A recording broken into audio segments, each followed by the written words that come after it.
Nabila, both DK Shivakumar and Siddaramaiah have their strengths and weaknesses.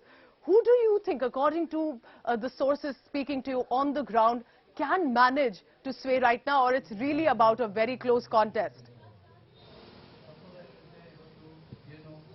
You know, I'm going to go back to the Vokkaliga aspect of it that we were just breaking down, and in fact, Pooja, that you directed to the fierce response on the support, overwhelming support to DK Shivakumar. I'd like to say that the Vokkaligas have, in fact, so far, all along in Karnataka's history, supported the JDS. The JDS has the Vokkaliga support all this while. And right before elections, it appears that the Vokkaliga seers and the communities, the mutt, the pontiffs, the temples, the priests there, came to a huddle and decided that this time they want to give a chance to DK Shivakumar. They believe that DK Shivakumar is a younger leader, he is more capable, and that he wants, and that he will take the aspirations and ambitions of the Vokkaliga community forward, as opposed to what H.D. Kumaraswamy had done.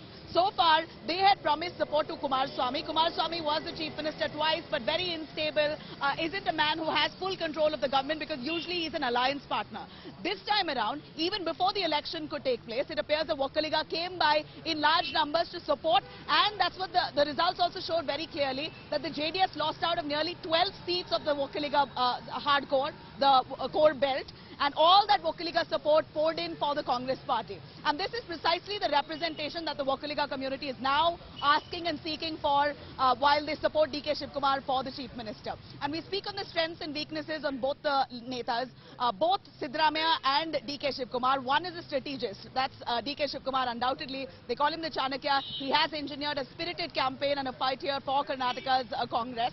On the contrary, we are talking about Siddaramaiah, who has a mass appeal. The Kuruba community, which Siddaramaiah hails from, almost 40%, is located on different parts of Karnataka. Every corner of Karnataka, you have the OBC Kuruba community there, and they have immense admiration and support for Siddaramaiah, and that makes him a mass leader. So you're looking at a mass leader versus a strategist.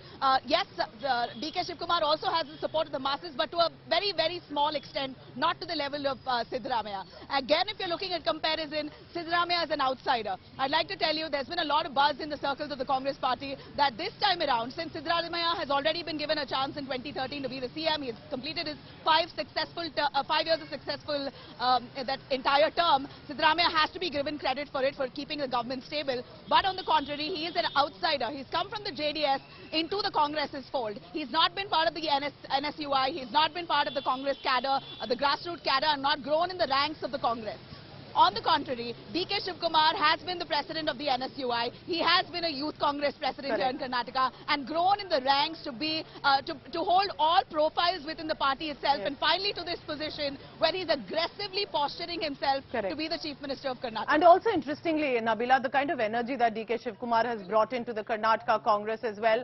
I request you to please stay on with me, Nabila, because I want you and I want the viewers also to really understand what's been happening with the guarantees that the Congress promised and the impact on the fiscal deficit. Remember, they have promised that 200 units of free power that will be given. It's an estimated cost, and there will be a budget expenditure which is about 5.9%. Now these promises have to be fulfilled. It was mentioned in the manifesto as well. They also had promised about 3,000 rupees for the graduates, which means about 3,000 crore rupees, 1.2% part of the budget expenditure. This is important for viewers to let you know, because this is all going to be a part of the budget that they will have to spend to ensure that their guarantees are fulfilled. About the diploma holders also, they had said about 1,500, but importantly when they had said for the BPL line, which is the below poverty line, there will be 2,000 rupees for a woman of the family who will get that. This means about 12.5%, about 30,000 crore rupees that will have to go with regard to Karnataka and the women who will have to be given that benefit. 10 kilogram of rice also, remember, the Congress party had made that promise, which means about 5,000 crore rupees from Karnataka's budget, about 2% inclusive of it. Of course, all of this, remember, will be finalized further. Who will be benefiting, who will be a part of it, all of that will be also decided on that. I want to now go across to another expenditure that has come in. All of this is important to mention. How did before and after happen? Before the Congress schemes, revenue is about 2.26 lakh crore rupees, which is about now as I'm talking. Expenditure is about 2.87 lakh crore rupees. Look carefully. This means that there has been a fiscal deficit about 60,000 crore rupees. Could there be more of expenditure than the revenue generated by Karnataka government? What happens then when the Congress party schemes are implemented? About 1.1 lakh crore rupees of fiscal deficit could come. That is about 2.6%. That will now escalate to 4.89%. That could come in after the Congress schemes are implemented. The Karnataka government will have to be well prepared for that. They will know that they've made the promises specifically about giving freebies. All of that will have to be implemented now, and it will be about taxpayers' money in the budget.